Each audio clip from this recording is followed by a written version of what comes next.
What's going on, everybody? Welcome to the Rum Pure Sports College Football Show. We are not late. I hit the intro at the right time.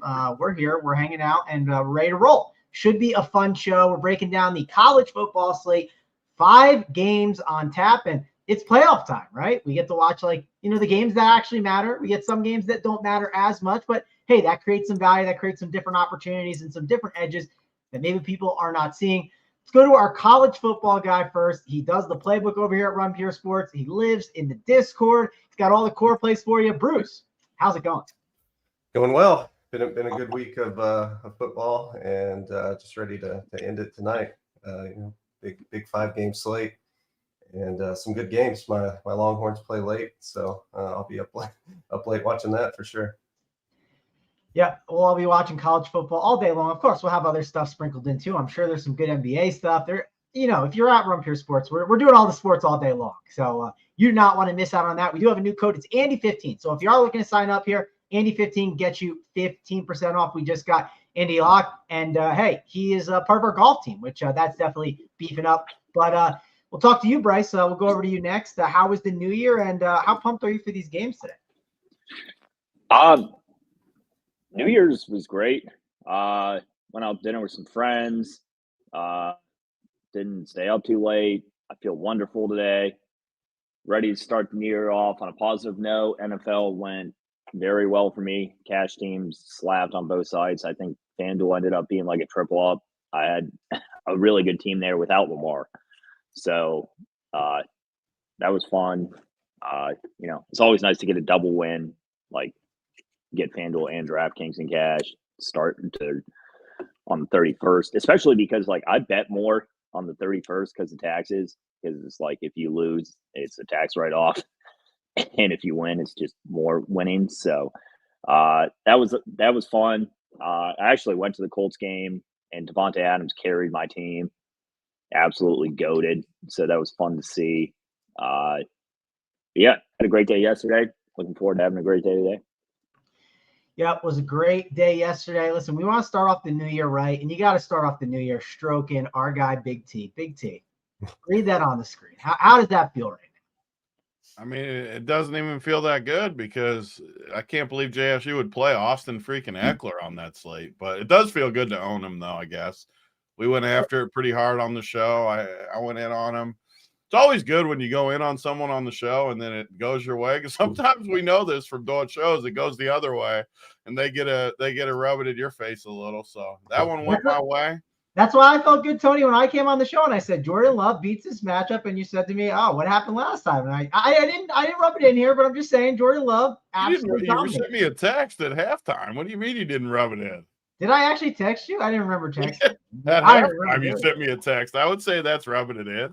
I didn't realize that was 2023, man. Going 2024 wants to stroke Tony up and be on his good side. Yeah, that our college boy last night was not very strong throwing the old pigskin. Yeah, the Jaron Hall stuff was rough, but the Jaden Reed first touchdown was a fun time, like tax write-offs, right? We've on that show, man. We have hit so many touchdown props on the Sunday night. It's crazy. Even Bo Melton. That was one of the few things that I got killed because the quarterback, but I love Bo Melton, and he was 13% owned, and he just smashed. Stud. Yeah, Bo Melton was a legend last night for sure. The Jaron Hall stuff just killed God, he was bad. He was so bad. I had the perfect script except the Jaron Hall stuff really messed me up. So what can we do? Rance says, who the hell is Melton?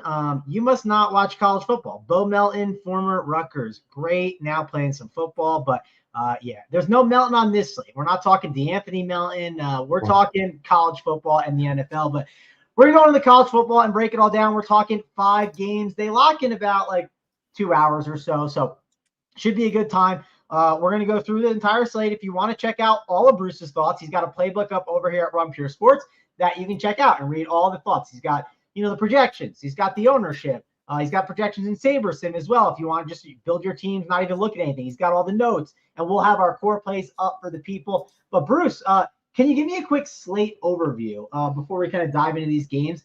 Just because, hey, there's some big prize pools, and this time of year, it's kind of hard to dive into a slate, especially if there's just like weird news you're not expecting. And, I think for the most part, like the championship games, like you're not going to see anything funny with players, but maybe there's like some weird stuff in the other games. So give like kind of a little bit of a quick slate overview for the people.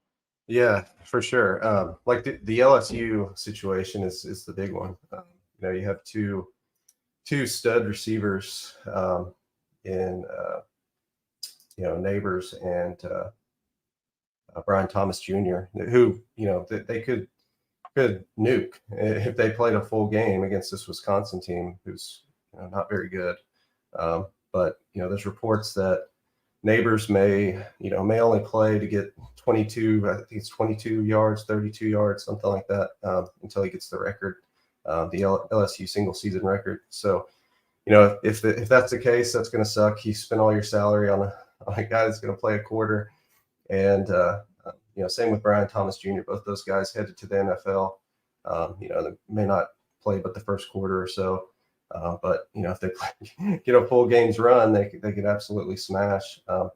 But do you even want to play them over a guy like Jalen McMillan or Rome Odunze at 7,400? It's a tough sell. You can definitely do it in tournaments. That's one of the things I'm looking at doing just in case, because both of those guys can smash against this team. And then you got Liberty and Oregon. I think that game is going to be fun. Oregon's going to smash them, but Liberty has some good offensive players here, so it's going to be fun to watch. And Iowa and Tennessee, just a clash of styles. You have the slow Iowa team against fast Tennessee team, so it's going to be fun to watch. And then the two semifinals we'll talk about. I'm sure those are going to be very owned, especially the late one. Going to be fun day of football for sure. Yep, fun day of football. They are going to be very owned, and we just got to find ways to play that, I think. I don't think you want to fade it. I'm looking at you, Fallick. You better not stack up Iowa and Tennessee. just kidding, Fallick. But let's keep moving along. Let's go talk about these games, though. And Bruce, I'll go right back to you. LSU, Wisconsin. You already alluded to the receivers. Really interesting scenario with those guys. But I think one of the big things to talk about is the Wisconsin running back situation, right? I mean, I definitely made some money targeting LSU with running backs this season. And you got two guys between Aker and Yakameli, I believe is the way that you pronounce it. And I mean, I think Aker is the guy. I did a little bit of research before the show. And it sounds like he's kind of excited for this opportunity to actually like carry the workload and prove he can carry the workload. There's also talks that they might, like Wisconsin's considering going in the portal, but if Aker could really prove himself, who knows? Maybe that would help a little bit. So it seems like he has something to prove. I definitely really like Aker, though. I think he's going to be someone that I look at as a value.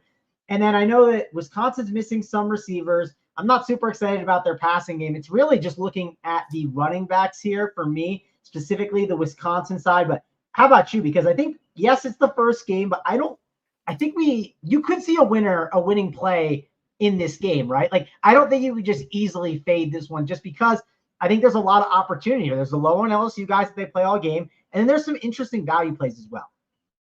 Yeah, exactly. Wisconsin's going to go at pace. They're a fast team, surprisingly. They're 27th in seconds per play. They love to pass the ball. They have the old UNC offensive coordinator that made Sam Howell look good, which that's tough to do. And he has Tanner Mordecai, who's a good passer. I think, LSU has given up 26 points per game to quarterbacks this year, and about the same to running backs as well. So, some of those were bad teams that ran on them. I remember some like FCS schools getting close to 100 yards on them. So I think Aker and Yakameli are in play here. The cheap, you need those cheap guys to fit in the studs on the slate because there's so many. The LSU running back situation is rough. There's 4 guys there, so kind of want to stay away from that. And Yakameli, I did some research on him. He's actually an ex-safety that they converted to a running back. So he does catch the ball well. He's a white dude.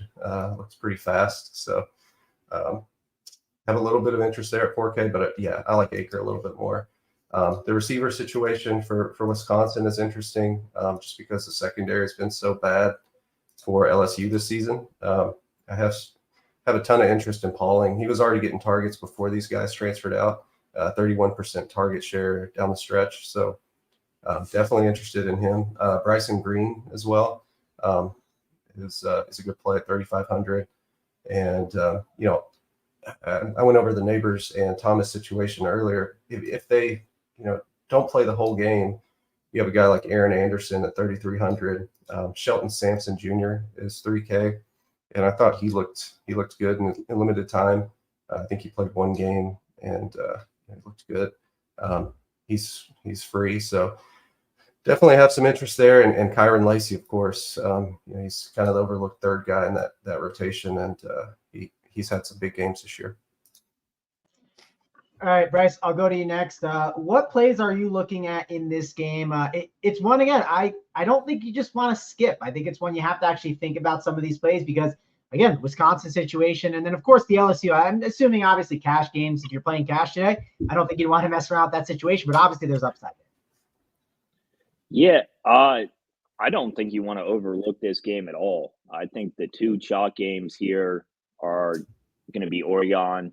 Like, they're going to be super high owned, and then like kind of everyone in the Texas Washington game, just because like those are like the two most likely games to shoot out. But like this one, I mean, even though it's Wisconsin, has shootout potential because LSU plays so fast, and Wisconsin's actually not playing as slow as like they normally do.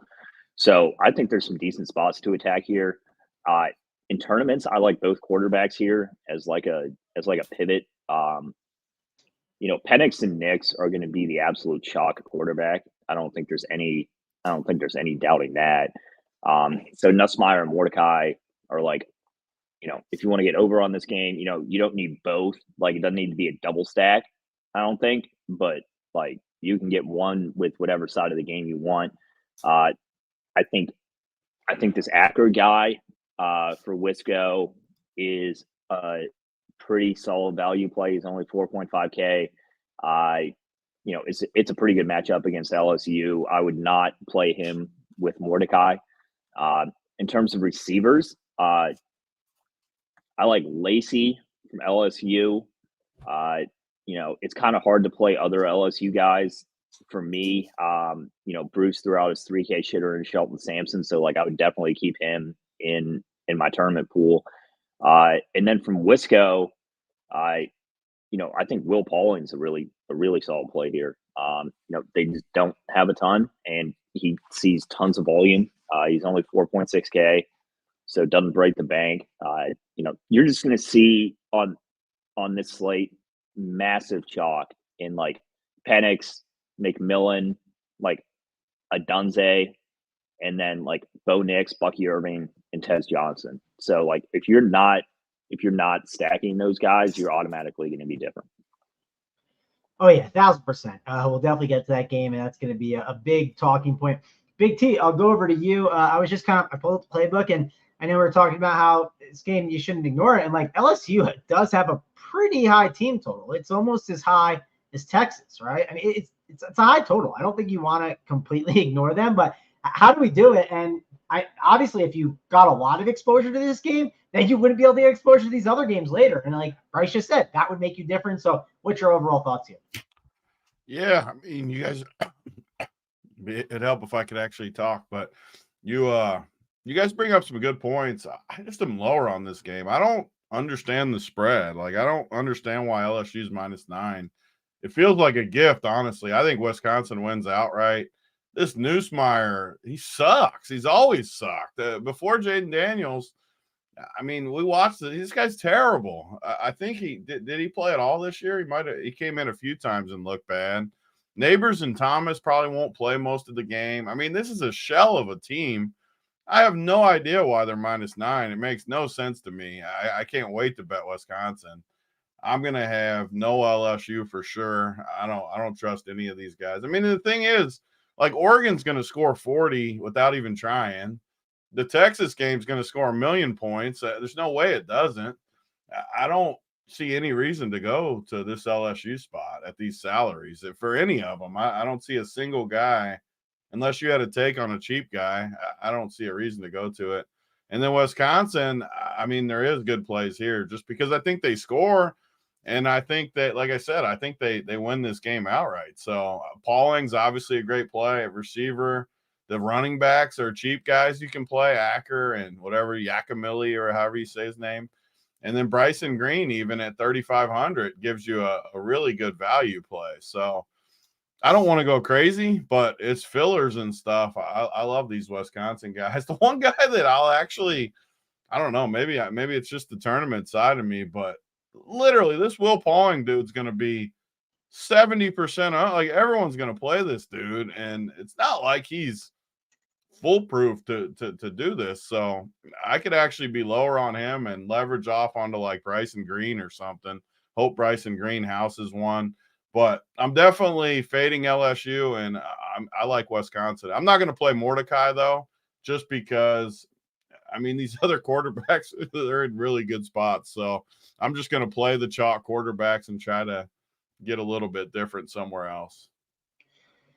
All right, first game down, 4 more to go. If you guys could please hit that like, we appreciate it. We had the college football show. We had it premium all year long, right? This is our first free show of the year. And the year before we did it free. And listen, if you want to get a free show next week, we need to see those likes, right? If not, we could easily put it behind the paywall, do some premium stuff for the people. But please hit that like. We appreciate it. And subscribe to the channel to check out when we get all the content over here at Run Pure Sports. But let's keep moving along. Liberty and Oregon.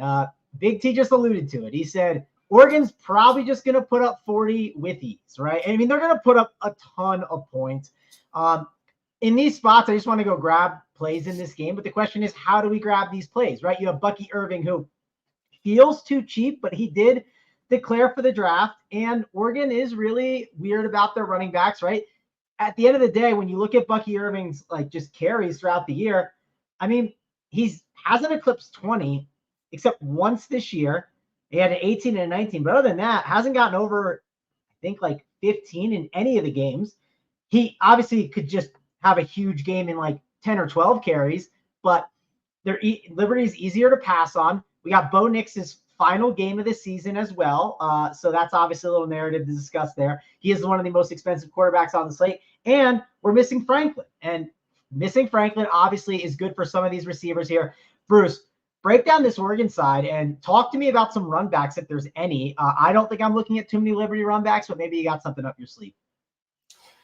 Yeah, this spot is so good for Oregon. I mean, Liberty's unbeaten, but if you look who they beat, especially these last 3 games, they gave up 35 to New Mexico State, 28 to UTEP, and 25 to UMass. So that's pretty terrible.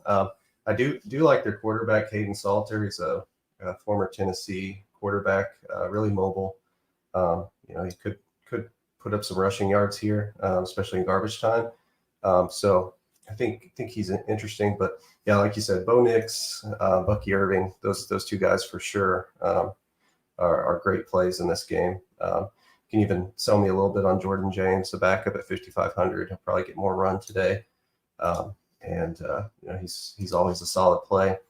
Tez Johnson, he's going to be one of the most owned on the slate. His receiving projection is like 106 or something crazy. So I see him having a big game here. Trayshawn Holden, the Alabama transfer, also looks solid. This Oregon receiving core is real thin already, and now that they lost Franklin, it's a lot thinner. So definitely going to have some interest here, especially because they're all cheap. Jury and Dickey is the guy that everybody's talking about right now for 3K. Ran somewhat the first team as well, and just been out all year with a knee injury, but supposedly 100%. So we always love our 3K guys here, and I think he's a great play. CJ Daniels would be the run back I'd look at for Liberty. The only problem is he's 5,600. If you're full stacking the game, I'd love him here. 30% target share, last 4 games, has 10 touchdowns on the year. And, when I watched Liberty last year when they had Demario Douglas, he kind of stood out over Demario Douglas, in my opinion. So I like him. Gary Bryant Jr., the USC transfer, also at receiver, solid. Terrence Ferguson, the tight end. Aaron Bedgood for Liberty, kind of plays everything. A little running back, a little receiver, and he's real quick. So, in a trailing game script, I don't hate him either. All right, good stuff there, Bryce. I'll go over to you next. Oregon and Liberty, clearly a game to target, clearly one we want to get exposure to. But, I know Bryce brought the Tez Johnson stuff. There's other great receivers on this slate. There's other great ways to spend your money. So how do you handle Tez and Bucky Irving, Bo Nix, these really good spends, and some of the values on Oregon? Well, I think in tournaments, Bucky and Bo are going to be so high owned. Like, I would probably play one of them and hope that Bucky doesn't catch one in the air. So if you're playing Bucky, I would just probably try and avoid the Oregon passing game outside of who's that 3K guy you mentioned? Dickey. Yeah, you can play them. You can play them together, but I wouldn't make it for a Bo and a Bucky smash in tournaments. I would make it for one of the other, because cash team, you're probably playing both. I think that Bucky is way too cheap. I think that Bo and Penix are locks. Those would be my 3 cash locks. So yeah, the way to get different here is just to play one of them and don't pair them together and hope that Bucky does it on the ground or doesn't do it at all, and it's just Bo. 6,900 for Bucky is just kind of an absurdly low price on this slate. He should be 8K at least. But yeah, Bo's a great play. I wouldn't outright fade this game at all. I think you can play Salter. I think you can play Salter naked. He can get there on the ground. He's a running quarterback, so I don't think that you need Liberty pairings or need to go crazy on Liberty even if you want a game stack. Cooley's one of my least favorite ways to do it. Oregon run D is really good, and Liberty's gonna be trailing, so I don't really think he gets there. I think the Liberty guys to look for, CJ Daniels will be totally different at 5,600. If you want to run back, and I don't really see any other way to run it back than either playing Salter or Daniels or both. If you think the game absolutely shoots out and Liberty can keep it close. All right, Big T, I will go to you next. Obviously, Oregon, you feel pretty confident. When you look at the winner tonight, there'll probably be at least one of these guys on the winner. But maybe there's ways to play it and make it unique, right? What if you faded Bo Nix and Bucky Irving and just played one of the receivers, right? There's ways to play this game and make fades throughout. Not saying that's what you should do. I'm just saying I think when you're building out your teams, you want to get exposure to Oregon. I wouldn't be surprised if, let's say you ran 20 teams, there was one Oregon player on every single play. But break this game down and let me know if it's maybe a spot you're just going to game stack up with some Liberty options. Yeah, I thought Slong brought up some great points because it's going to be really tough for Bo and Bucky to get there. So I think that's a great point to play one of them, because if Bucky really does well, even if he gets 2 touchdowns, a bunch of yards, that really hurts Bo on this slate. 'Cause this slate's good. Even God, my voice is killing me, but even the bad plays are good on this slate. A couple of the quarterbacks like Milroe and these guys really could have big upside games. Mordecai, both guys in the first game, there's upside in different spots. So you don't have to play these guys. And I think this is one of the best tournament slates of the year, just because, who knows with Bucky Irving too? This dude is going to be so high owned. He already declared for the draft. They're playing freaking Liberty. Who knows? This dude could play 2 series and be done. There's nothing to say this guy's playing the whole game, and he's going to be 70% owned. That is a big advantage in itself. And Oregon rotates guys. We just don't know anything about Liberty. They haven't played anybody. So, they could totally score a bunch of points today, which the spread says they will. Their team total is 25 or 26. So they're supposed to score according to the books.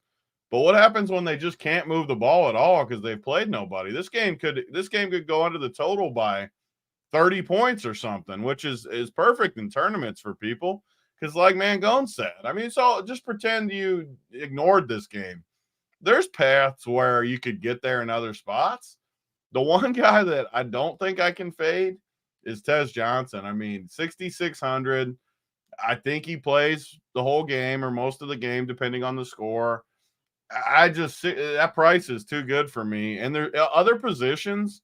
Running back, I can make a case for a bunch of things. Quarterback, obviously. I mean, quarterback, you can make a case for almost everyone, well, besides the Iowa game. You can make a case for almost every quarterback on this slate in a different way, because even the bad quarterbacks like Michigan and LSU, I don't love those spots, but they're going to be 2% owned. So, I mean, it's not that crazy. Remember Michigan and whoever they played the first game last year, they scored a ton of points. So there's just so many ways you can go. I think I will be a little lower on the Oregon side, but I choose Bo over Bucky just because Bo, his last game, he's played college for 12 years now. This is his last game, and Bucky's a pro. Bucky's the best running back in the country, I would assume, or one of them, as far as his draft prospects. So I just don't see Bucky going crazy. He might get it all in the first quarter, though. He could totally smash and get you 30 in the first half. But I think I'm going to choose the Bo side just because I want to play Taz. Even Gary Bryant, I mean, 3,500 for him looks great. Dickey, I like that call at 3K. So I'm going to choose the passing side, I think. But Liberty, though, this Salter dude, if you want to game stack it, I think he's a great play. Like Slonk said, you can run it naked. You can play CJ Daniels, who has a ton of upside with him. Bedgood plays a lot of running back and receiver, it looks like, through his snaps. And even this Frith dude, like I said, I don't think anyone's giving Liberty credit for points. The sports books definitely give them credit. I mean, this is a huge spread. They think they're going to score. So if Liberty can score like in the 20s, you're going to have a hard time beating this game, I think, with the way these prices are. So just got to make decisions. And it's not a slate to load up on one spot, I don't think, where if you got three teams, maybe you game stack this on one, maybe you fade it on one, almost like NBA strategy where you're trying to get different in spots. But I don't know. It's a great game. You just got to decide how to attack it. Yeah, and the Liberty coach is the one that was at Coastal, and they always, Coastal Carolina always put up points on good teams. So I think they can do it. Put up at least 20. Yeah. Is there anyone opting out on like defense wise, Bruce? Like any big situations there? Oregon didn't have a ton. I think they had a cornerback and maybe offensive lineman or something. But yeah, not a ton. Okay. Yeah, I mean, it's definitely something to watch for because, I mean, there's been games that we've noticed that there's more guys opting out on defensive side. And, of course, it's fantasy. We're not really covering the defense as much, but that does matter a ton.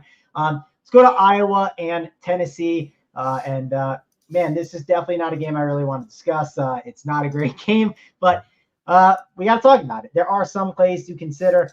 Iowa just plays at such a slow pace. Bruce, break it down for me. Are there any plays on the Tennessee side? And I assume you're not playing any Iowa options unless there's some tight end that you got to mention. Yeah, that's this game is, I don't know what to think of it. It's going to be the Iowa's offensive coordinator's last game. He's been horrible his whole time there. Are they going to put up 0 points in honor of the Iowa offensive coordinator? They definitely could.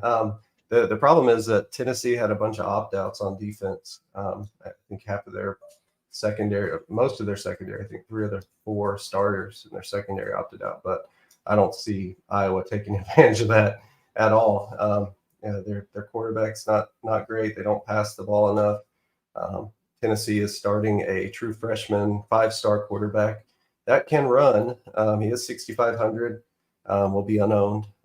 Just because the matchup is horrible for him, and it's tough to justify paying 6,500 for a QB that's making his first ever start.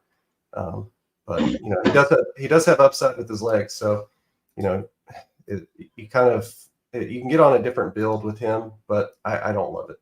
It's Iowa, so and then you have Dylan Sampson, the running back. He's tilted us during the year. We've had the other Tennessee running backs, and he scored touchdowns. So the spot's not great. I was giving up 16 points per game to running backs, but if you look at who they played, it's like nobody. I think Penn State was probably the best team they played this year, behind Michigan, of course.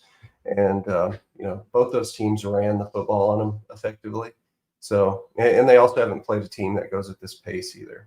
Tennessee is third in pace, plays per second. So, you could see them running the football here in this spot, and he does catch passes too. He lines up in the slot every now and then. So I have some interest in him. Cameron Seldon is his backup, supposedly going to get some run as well. True freshman from Virginia. Don't want to play any of these Iowa running backs just because Tennessee's rush defense has been solid. I think they were second in the SEC this year. Squirrel White's interesting at 5,700. I know a lot of times with these younger QBs, they want to throw the short passes to these guys, and Squirrel White's one of those guys that catches a lot of screens. So he's interesting at 5,700, especially in tournaments. The tight end that we want to target here, if you want one, is Addison Ostrinja at 4,400. His targets are crazy the last few weeks, and we love those Iowa tight ends, especially with all these Tennessee secondary members opting out. So I think he is interesting. Caleb Brown as well, 11 targets. They're in their last game and 10 a couple weeks ago or a couple games ago. So he's a Ohio State transfer, is getting a lot of buzz. If you need a cheap receiver, I don't hate him either. So, but yeah, not too much from this game. Mostly some one-offs and just to fill. It is a 5-game slate, so I know the game sucks, but you could have one or two standouts from this game for sure. All right, on a 5-game slate, Bryce, do you have any interest in getting exposure to Iowa and Tennessee? Yes. I think you can play some one-offs here. My buddies have all been talking up this Tennessee quarterback, saying like he's not awful. So if you want to take a shot on him, that would be completely unowned. I prefer taking one-offs. Like Squirrel White. I think Keaton's in play. This Tennessee running back Sampson is going to be super high owned, I think. So, if you want to get different in this game, like you would just play like a one-off receiver and fade him. So those guys from Tennessee, I think these Iowa guys are actually playable. Not the running backs, tight end and Caleb Brown. Ostrenga is how you say it. I think I never play these Iowa dudes, but on a 5-game slate, I wouldn't like eliminate them from my pool. I think like one-offs are kind of the way to go here. If you wanted to get super crazy, you could play the Tennessee quarterback and stack him with either White or Keaton, and that would be like completely different. But yeah, I prefer the one-off stuff in this game. All right, Big T, we'll go over to you. Is Iowa and Tennessee going to be a game that you fade, or are you going to get some exposure to it in your script? Yeah, I mean, it's a 5-game slate, and it's tough because this is a 36 total, and we got games close to 70. So you got games 2 times the total, which is just why we love college, because you can really focus in different areas. But I do think you have to pay attention to this Ostranga guy. Sam Laporta, George Kittle. Iowa just produces these damn tight ends, even though they never score points. You look at him, he's got double digits for the last 5 weeks, a ton of targets. He's only got 2 touchdowns. And now you go against a Tennessee team with a bunch of guys sitting out. I mean, I don't see any way he's not getting us like 15 in this spot. So he might not have the upside of other guys. So there is some really good plays in the 4Ks. I don't know if this guy can get us like 30 or something like some of these other guys could. But as far as just a filler, like if I ended up with a 4,400 spot for my flex or something, I could see popping this guy in there and locking in 15 points or something, because I do think he has a good game for sure. Tennessee, I'm going to be under on Tennessee. I just think Iowa's defense is good. And I don't think they have hardly any opt-outs on D, right, Bruce? They do. They have some cornerback out, a couple guys on defense, yeah. Couple out. Either way, I mean, 36, I just don't like these. Like Dylan Sampson, he's cheap, so everyone's going to play him, like Song said. I mean, I could see him being 50% owned too. I just don't think he's worthy of that. And I don't – Tennessee always loves to, like, give a bunch of carries to different guys and stuff in the past. I wouldn't be surprised if he doesn't even get the full run that people think he's going to get. I don't know. I don't love this game. It would just be Ostranga for me, really. Yeah, I just see Tennessee, like, if I play anyone from this game, I could see like 3 hours in and like the playoff games are about to start. And I'm just like, why did I play anyone on Tennessee? Like I could just be pissed about it. So I don't think I'm going to get there as much. But let's go to the playoff games, which will be a lot of fun to talk about. We should also give our picks for each game, right? Who do we actually think wins the game? I think Bama wins against Michigan today. We got Milroe, who I know our guy Bruce has been on a lot this year towards the end, saying that the explosive plays are coming. And we made fun of him a bit, but of course, Bruce crushes and owns us in that category. So Jalen Milroe, I think he's someone you have to consider. He's also in one of our coordinators' cores on the site right now, if you're interested in checking that out. But I don't think he's a bad play. Is he better than Quinn Ewers? Is he better than Michael Penix, Bo Nix? No, I mean, if we're just talking straight up, you'd rather play those guys. But at the ownership that you're going to get on Milroe, it's definitely enticing. You also have Blake Corum. And honestly, Blake Corum has been not as good as he has been in the past. But if you look at his game logs, the consistency, I mean, it's been pretty good lately, right? It's something that's hard to argue with. But Bama is not the easiest matchup in the world. And then, of course, McCarthy, I mean, you could make a case that this is a game that he finally gets pushed. He hasn't been pushed all year. There's a lot to kind of discuss. Yes, it's one of the lower totals, but it's going to come with some talented players at lower ownership, Bruce. So how do we mix and match these guys on our tournament teams? Yeah, this is an interesting game for sure. I do have Bama winning, even though they've looked kind of rough against the run down the stretch. They've had a month to get healthy, and they have two of the better linemen in football, in my opinion. So I just think they're the better team. We saw last year Michigan lose to TCU, and I know they did have 2 pick sixes in that game, but I think that TCU's offense played really well, surprisingly, and then just got destroyed the next week against Georgia. But I do like this Bama offense. I think they're going to be low owned. Milroe is solid. Last year, Max Duggan ran for over 50 yards against this Michigan defense. So I do have some interest in Milroe in tournaments for sure. He's pricey, but I think he's a solid play. I think he runs for over 50 yards, maybe a touchdown or 2. Throws a couple deep passes for touchdowns as well to either Burton or Bond. Those guys can beat these Michigan defenders over the top for sure. They don't see this in the Big Ten. I don't think these caliber of players that Alabama are going to bring.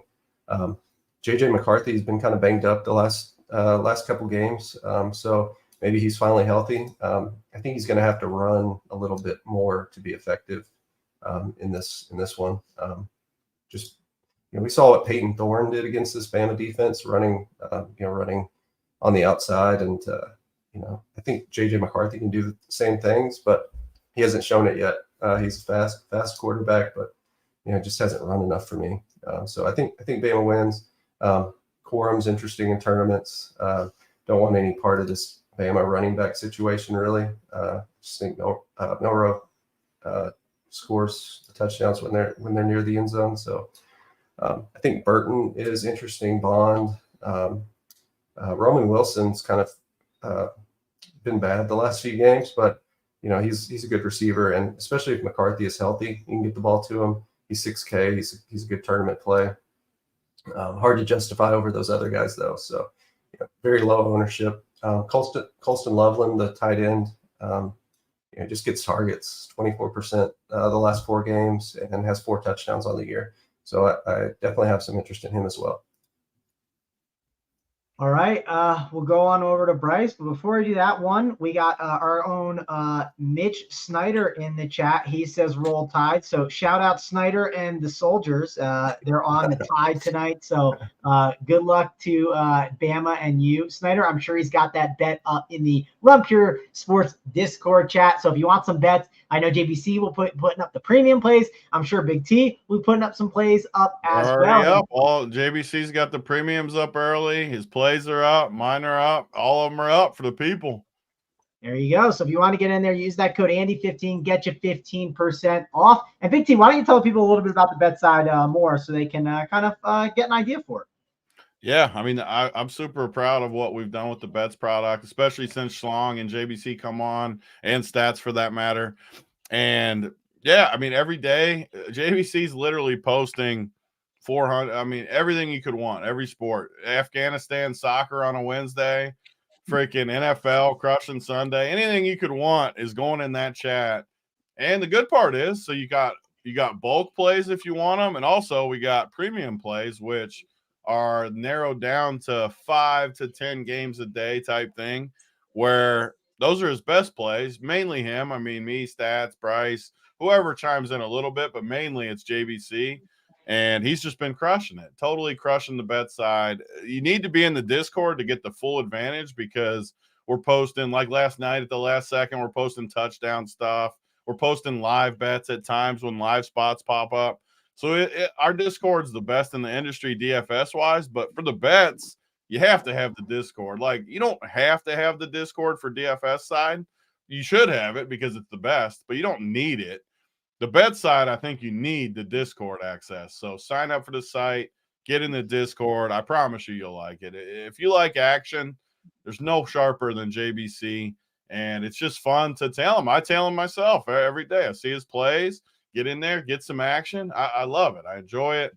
So definitely check that out. And like I've been saying all week, it's cheap right now. I think you can add it for literally like an extra $20 or something.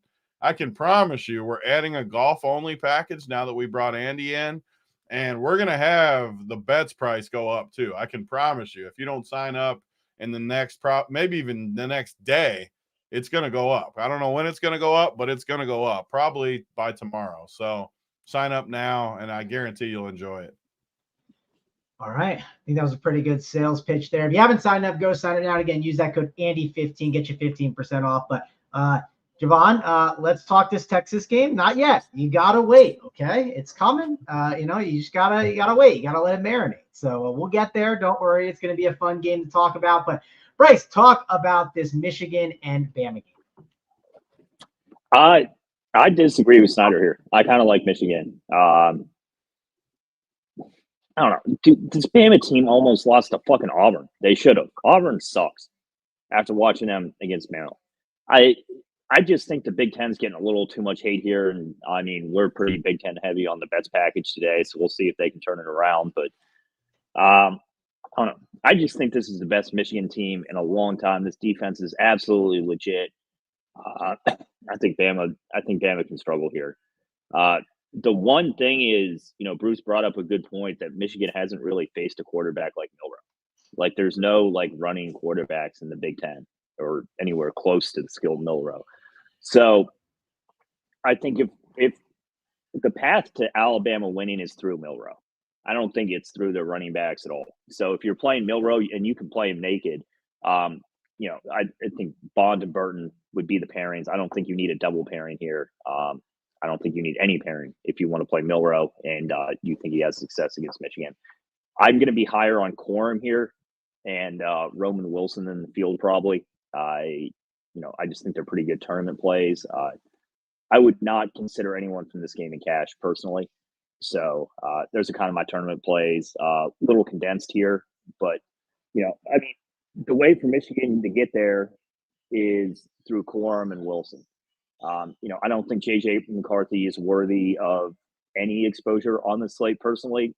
With all the upside quarterbacks we have, I would just kind of try and eliminate him and hope that Michigan does it through the ground or it like all goes to Wilson. And then on the Bama side, I want nothing to do with their running backs. And, if they're going to win this game, it's going to be through Milroe. All right, Big T. I'll go over to you next, but I will say we like to give out plays of the day, right? We obviously have a big game to talk about. We're going to close this one out here. Big T, we got 75 likes with 425 watching. I mean, Big T, how many likes do we got to get to give out the plays of the day? That doesn't seem like that's getting we give them out. We'll give them out. It's the first you're day getting of the it out year. that easy? I love the people. It's first day of the year. We're doing a free It's a New show. Year's gift. Yeah. New Year's gift. And we're going to crush. All year, we've had a few weeks where we did it, but most weeks, all four of us have had plays that have smashed. Bruce has been putting them on the playbook. They've been good, so you're going to want them, but we'll get it. It's the first day of the year. We got to hook the people up. Fair enough. Listen, the boss man gets what he wants. Okay, I was trying to, get the people to get going there, but hey, you could take your like back if you wanted. Big T's down. If they start like taking them back, then we're gonna withdraw our claim of that. I mean, they got to at least leave the like up there. Yeah, and Richie, Big T might be a man of the people, but I'm trying to push you to be better. Okay, I'm holding you accountable. Accountability is not a bad thing. You know what I'm saying? That's all. But all right, Big T. I like more than our dude. Like no one loves trends more than freaking Mitch Snyder.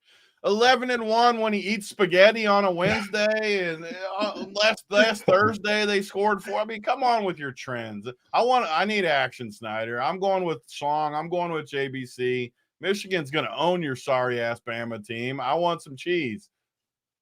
And he owned me in Baltimore yesterday, so I got to get even. I want my money back, Snyder. But as far as this game, I don't think this is a crazy hot take, but I like to play the 2-game slate today. This is one of my favorite things in DFS to do. When you love one game and hate the other game, play the 2-gamer always. And I'm talking just full jam that other game. As many teams as you got, and it's $150K, $50K to first today, $20. Pop a team in there. It's a great little 2-game slate when you love the second game. You win $50K today, so get in that. I actually I hate this game. I don't think they're scoring. I can't play Milrow. I think Michigan's loaded. I think Michigan shuts this one-dimensional offense down. Bama doesn't have the receivers they've had in the past. Michigan's loaded. They're playing for Harbaugh. I don't see any way Michigan's losing this game. So I'm actually full fading in DFS, though. I don't see anything worthy of a play. On this slate where you got a ton of great plays everywhere, full fade for me. 2-game slate, one guy on this game. It's one of the fun things to do on like the 2-gamers, like you're saying. When this, like, if this Bama game busts like real bad, right, on the 2-gamer, when you're just like full over on this next team coming up, like there's no better feeling than like getting ready to sit down. You just finish up having some dinner, right? You're ready to sit down and watch the game. And you're like, I'm going to absolutely dominate. Like, it's just, you're going to be set, right? Obviously, and you don't feel dead too, right? Let's say that game did shoot out that late. There's nothing that could happen in the first game that would make you feel dead.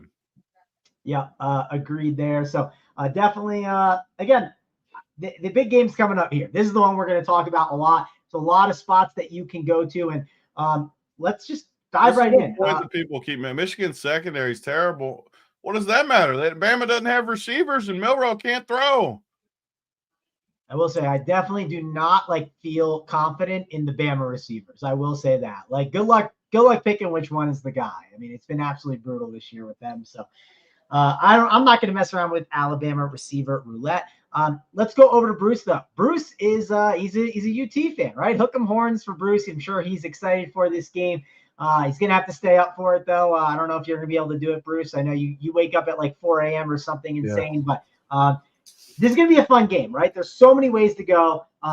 You got both the quarterbacks to love. You got the Texas and Washington running back situation where there's 2 Texas running backs you can look at. There's Dylan Johnson.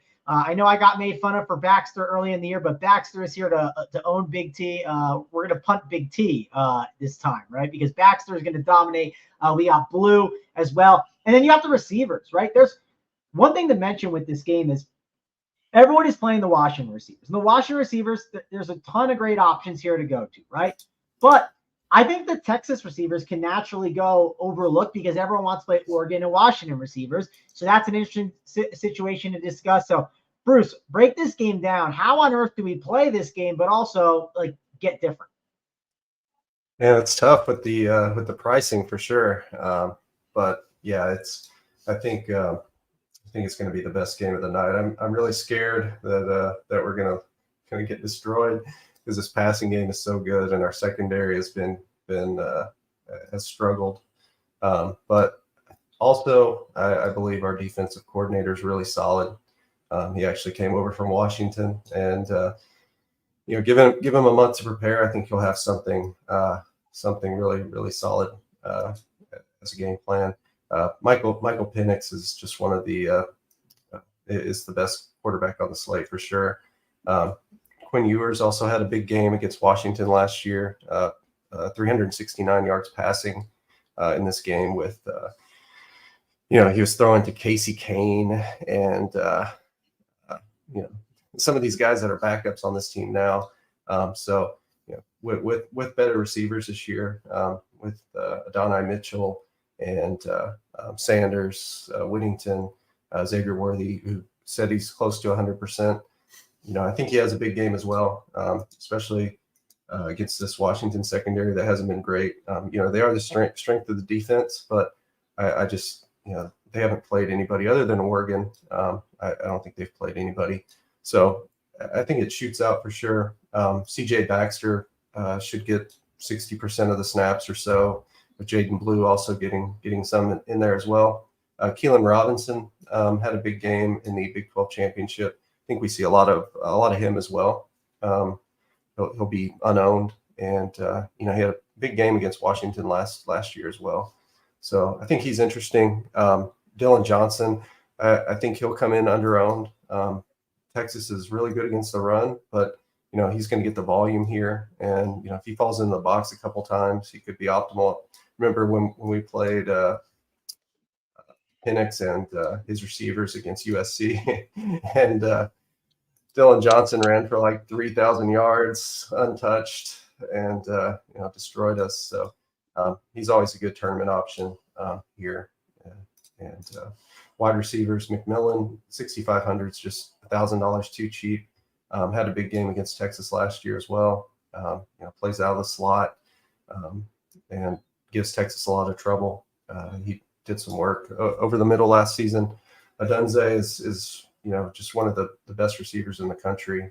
Plays on the outside, just a mismatch nightmare. Mitchell and Worthy for Texas are great. Polk is going to be under-owned for Washington. He always is when McMillan and Odunze are healthy. So I think he's an interesting tournament pivot because he has upside too. Just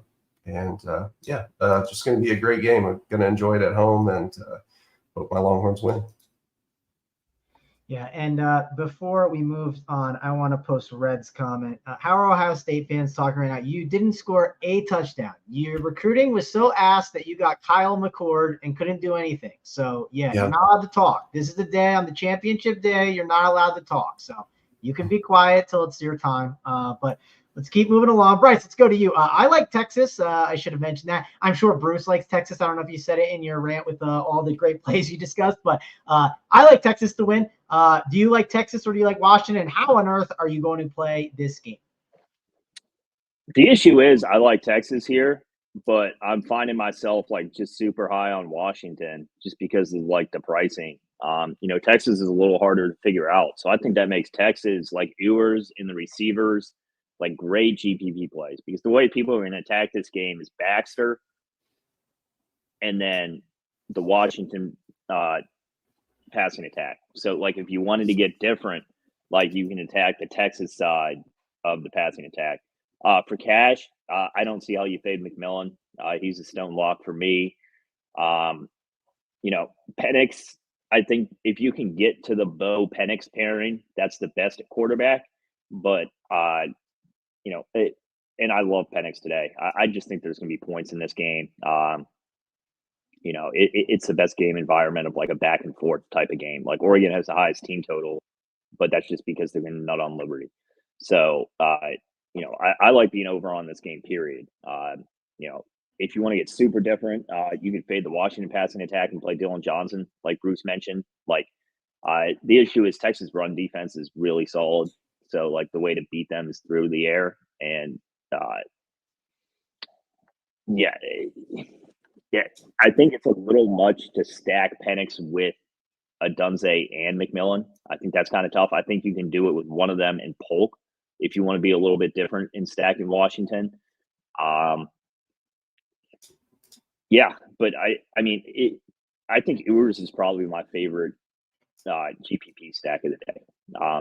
If you're fade Baxter, get on the Texas passing attack here. Would be like a really good way to get different in tournaments while still maintaining a ton of upside. I mean, Mitchell's a really solid play here. Worthy's a really solid play. Like in their own right, they're just going to get overlooked for Tez and McMillan because Tez and McMillan are better plays in a vacuum. But in tournaments, you're looking to get different. So I think that's my favorite way to attack the game here. All right, I'm fighting with Ohio State people. Kyle McCord was a 5-star, so he was good. That's just how it goes. You guys can think for yourselves. I don't know what to tell you. So, anyways, Big T, talk about this game. Obviously, it's the best game on the slate, right? I mean, obviously, you can make a case for the Oregon game maybe being better, but this is probably the game that you have to get exposure to. How on earth do we make it different? Because, again, you have to play plays in this game, but you got to find some differentiation. Like, you're not going to win with just all 30 or 40% plays and above. Yeah, I mean, I think to get different was a lot of the stuff we've talked about already throughout the show because, like in the Oregon game, yeah, it's the second best game, I would say, but there's so many unknowns in that game that we're not sure of. We think we might be sure of it, but Bucky could play one series and come out. Lots of stuff could happen in that game. In this game, we know what's going to happen. These guys are going to play. Everyone that's in is going to try to win. It's a freaking playoff game. They're going to score points. Washington's D's been bad. What's this I hear about some top 10 pick or something's back for Washington or something? Did that happen, Bruce? Some like beast D lineman hasn't played all year. Now he's back or something? Or is that not true? I don't think I heard that. I'll see if I can find it before the end of the show. I saw something on Twitter or something that said that, but I wasn't sure. Either way, like I think there's a ton of points in this game. I agree with Bryce. Like Jalen McMillan, I mean, he was hurt most of the year. He's had a month off now, coming off a monster game in his last game. I don't know how him and Tez from Oregon. I mean, that's where I'm starting my teams. I have to play those guys. And the thing is, I don't think there's going to be as much ownership in this game as we think. And don't get me wrong, like 30, 40%, a lot of these guys, but it's a 5-game slate with 2 games that are low totals and ugly to me. So it's a short slate strategy here where, like, if Jalen McMillan's 40% owned, a lot of people might think that's high. I think that's low. I think he should be higher. So we just have a big time edge here. And like I said, I think the biggest edge is the 2-game slate. That's why I wanted to bring it up, because you can fade the Bama game almost completely, full jam this game in every direction. Yeah, go ahead.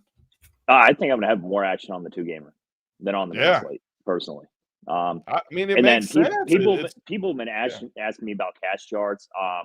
I'll get that up after the show. Late starts in the morning for me. All my stuff's going to go up, too, after the show. So we'll get it all up. We still got an hour. We got plenty of time for the people. But, I mean, this game's awesome to me. So we'll start with the Washington side. I mean, all the receivers are in play. Obviously, I would rather Odunze, McMillan, Polk. But in like the 2-gamer that we're talking about, you can definitely go to guys like Westover, Jeremy. I mean, those are the type of guys that can win the 2-gamer or the showdown, because Bruce, I'm sure, will have showdown stuff up too tonight. Great showdown slate as well. So, I mean, yeah, the 5-game slate's awesome, but all the contests sold out and stuff.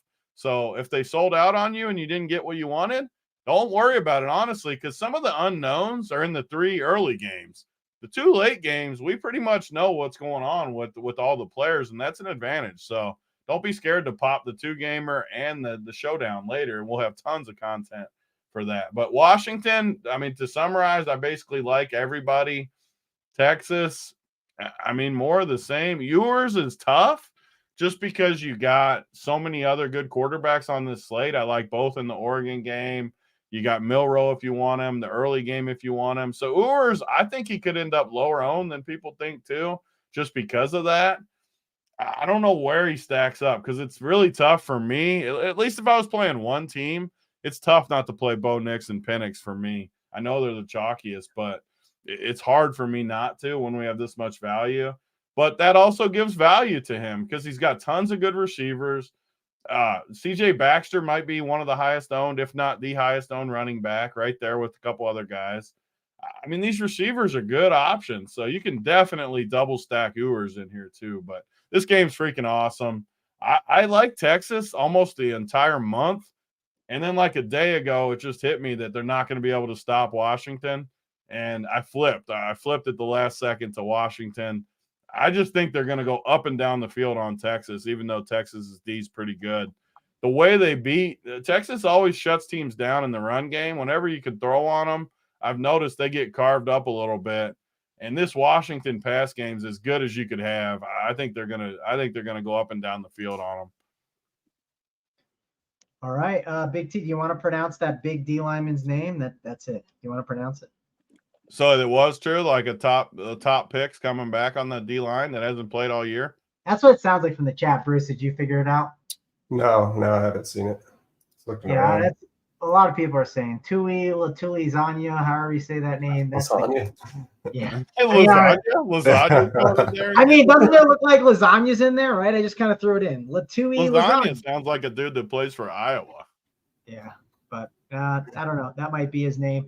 But yeah, I have a couple tough questions to ask. So let's obviously we're done with the slate. We broke it down. We'll get the plays of the day in a second. So hit that like. We're giving it away for free. It doesn't matter how many likes, as long as you didn't withdraw the likes. If you withdrew the likes, that's the only way you're not getting the plays of the day. So, but sure, the likes are in there. But Bruce, here's the question. You know, everyone does on Twitter, right? The start, sit, cut, right? That's always like the big thing. This is my question.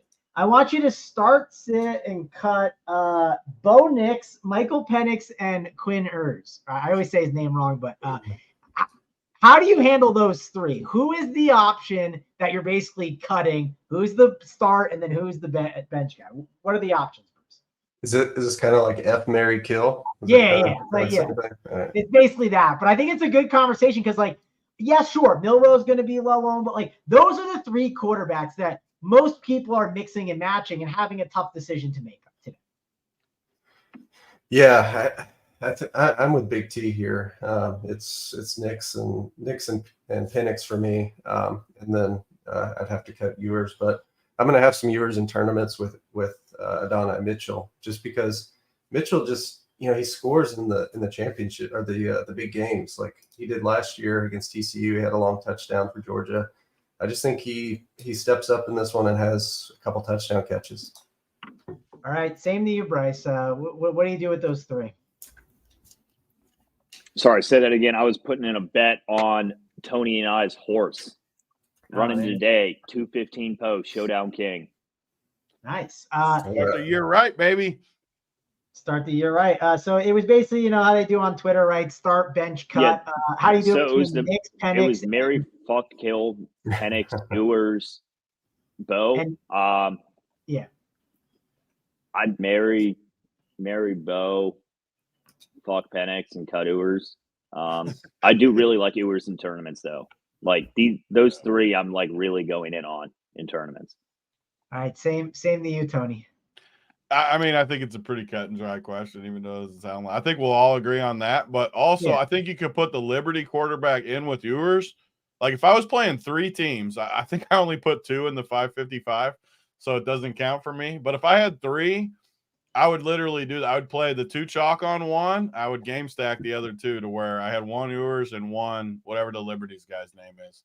So that would be my three. So I definitely think if you're playing one, which my main team's always what I considered my main, I'm going to play Bo and Penix on my main. I just have to.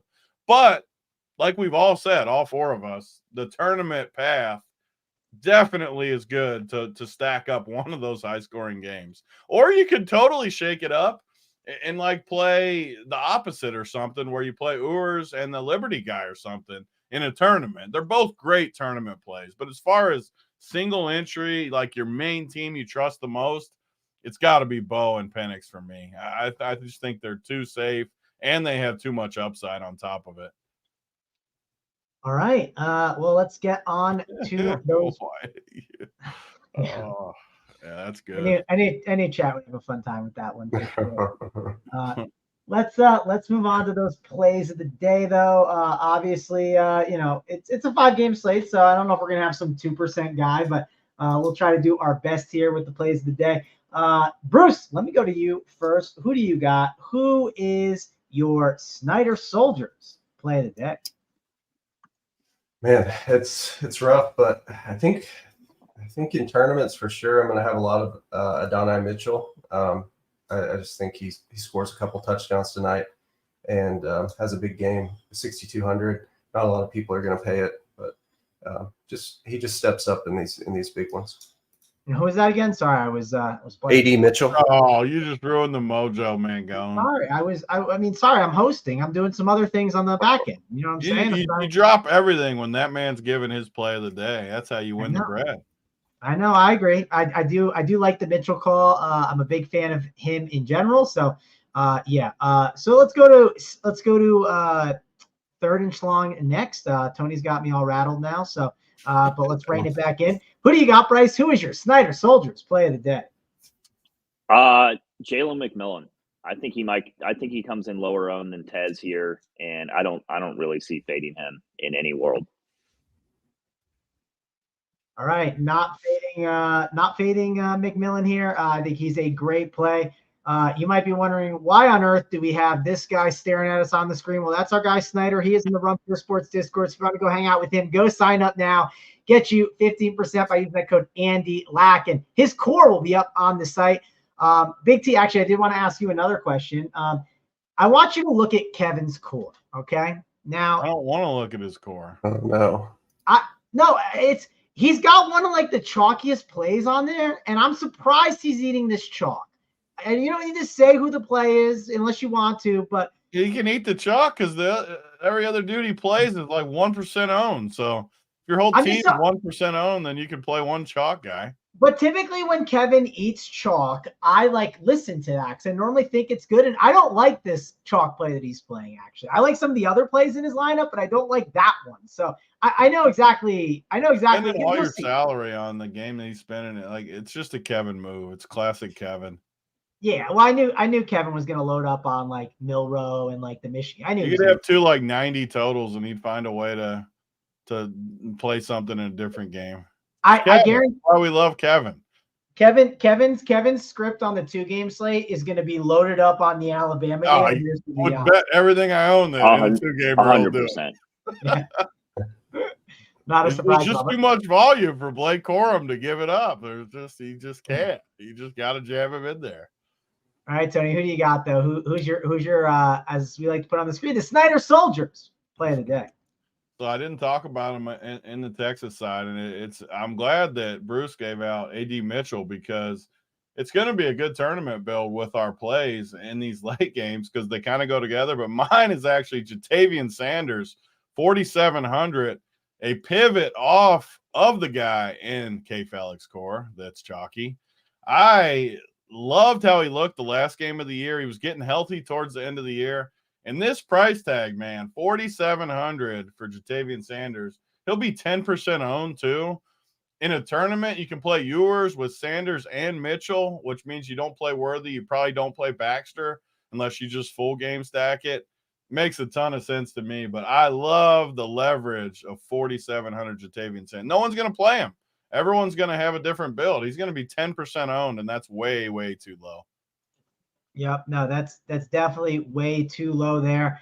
Let's see. So I'm going to give out, I'm going cheap at running back today. I don't want to spend up for Bucky Irving and all those other options. So I'm going to go with Mr. Aker in that first game. I think he's a really good value.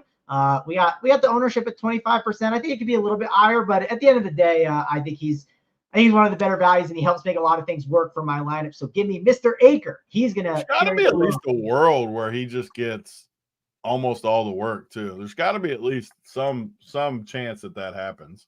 There is. I mean, the other dude was a starting safety, like Bruce said. I read up on it, and it sounds like it sounds like they're giving him the keys today to be able to run the entire backfield. He kind of mentioned, Tony, he said, when I don't get to go in there all the time, I don't get a good feel for the game. It's easier when you're able to get the whole thing. So he's like, I'm excited to show that I'm able to do that. Kind of like most Wisconsin running backs do, right? They mostly carry that load. Sure, they can split it up at times, but there is typically one guy that just kind of carries the load for that Wisconsin team. So I'm excited for Aker. He's going to come out the gate and give us a nice 25 piece to kick it off at 4.5K. So that is my value running back that I'll be going to today. Or as we like to say, the soldier that's going to get the job done for me. He's going to be in the trenches, strapping on the boots and get me to the finish line in the green. But I think that's it for everything, right, Tony? Give one last sales pitch, though, because we got Andy Lack. He just put up his golf article. The course preview's up. We got golf starting this week. Code Andy15. Why don't you talk about the golf product? Because I think you've been working with Wiley a little bit on that lately. So talk it up. Yeah, I mean, anyone that's followed Run Pure from the beginning, too, golf's always been one of our best sports where we just have crushed tons of success, milli wins, different things along the way. I love golf. I love everything about it. I love the 4-day sweat, the cut sweat. Now we bring in one of the best golf guys in the industry, works for Golf Digest, writes articles for them. You've seen him around the industry a ton, but now he's fully with us, nowhere else. We'll still write the Golf Digest article, obviously, but no DFS or gambling info anywhere else. And he's going to have everything up there, all kinds of stuff, articles, ownerships. He's going to do a couple shows a week. He's going to go to some of the tournaments, be on site, which anyone that follows golf knows that's a big advantage, having someone there, following them in the practice rounds, doing different stuff, just getting a feel for the tournament there. So, and we're going to offer a golf-only package. We've always been all sports, one price. You still have that. Everyone that's already in still gets that. But if people out there only want golf, or in the future, I'm sure other stuff, but for now, just golf. If you only want golf, you'll be able to get that too. And like Mangone said, it's back this week. And pretty much after the holidays, it's every week. I mean, most of the year, you're going to have golf almost every week. So super excited for our new golf destination this year, where I don't know where the product's going to go, but I'm super excited to see where it does. Yeah, I'm excited to see where the product goes. We're going to have a bunch of shows up for you guys too. The course previews. Snyder will still be crushing the showdown playbooks. He'll still be crushing on the playbook too. We'll be giving out tons of winners for you guys. So be sure to check all college football championship game too. We'll for sure do a showdown show to cap off our year. What is it, next Monday or 2 weeks, Bruce? I think it's next Monday. Next Monday. I know it's always a Monday, but I never remember 1 or 2 weeks. I think it's only one. Whenever it is, we'll be here to tap off our college year with one more showdown show. While Bruce is looking it up, our guy Brett in the chat said too much Snyder talk for one show. No, this is what we do. This is what we do here at Run Pure Sports. We talk Snyder up, right? We talk up the Ravens. And then, Tony, what do? In the Super Bowl, we come over the top with the Niners. Yeah. I can't freaking wait. You got to build them up, and then you got to tear them down. I'm coming before the Super Bowl for them. When those Buffalo Bills come into town, I'm coming, Snyder. Yeah, I don't know if I'll be there. Tony, let's get the Bills through first. Did you see that? I don't want to derail it too much because it's the end of college. But if they lose next week, there's a chance they still don't get into playoffs. If they win, they're the 2 seed. If they lose, there's paths where they don't even get in. All right, Bruce, you have the answer. Do we know? Yeah, it's next Monday, Houston. That's what I thought. I would wonder why they do that, where they give them a month off for the first and then 1 week before the second. I mean, it doesn't make a ton of sense, but because they could talk it up for 2 weeks too. But maybe they just want to do it the week where the NFL's ending, I guess, to where the NFL doesn't overshadow anything. Yeah, could be the case. But hey, we got to get on out of here. We got to get our course up. We got to get everything up on the site. So for me, Mangone, Bruce, Third Inch Long, Big T, and Snyder and his soldiers, we'll see you guys later.